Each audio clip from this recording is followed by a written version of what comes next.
Comment dis-tu en anglais « j'ai beaucoup d'amis » ? Si tu as dit « I have much friends », eh bien, il y a une petite erreur. La phrase exacte, c'est « I have many friends ». Tu sais pourquoi ? Je te dis ça tout de suite. Alors, many, c'est un quantificateur qui s'utilise avec des mots qui sont dénombrables. D'accord ? Alors moi, ça ne m'évoquait pas grand-chose quand j'étais plus jeune, quand on me disait un dénombrable. Les dénombrables, ce sont les choses que l'on peut compter, que l'on peut quantifier. Ça peut être des chats, des arbres, des maisons, enfin tout ce qu'on peut compter. D'accord ?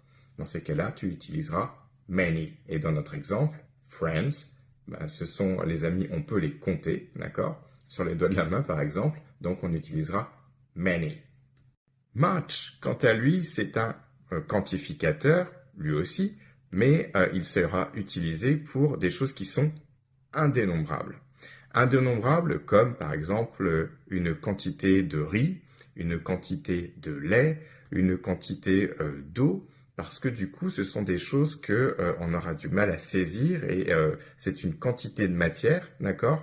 Et à part si on la mesure, on ne peut pas la quantifier. Donc, ça sera, on va utiliser much dans ce cas-là.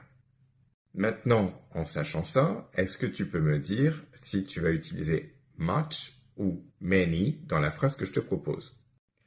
There isn't water left. Tu as peut-être remarqué dans cet exemple l'utilisation de left dans la phrase. La tournure left en anglais, on l'utilise quand il y a quelque chose qui reste, quelque chose de restant. There is no food left. Par exemple, il n'y a plus du tout de nourriture. Voilà, c'était la petite parenthèse pour left. Je t'invite donc du coup à mettre ta réponse en commentaire. Et puis moi, pour l'heure, je te dis like et abonne-toi pour plus de tips.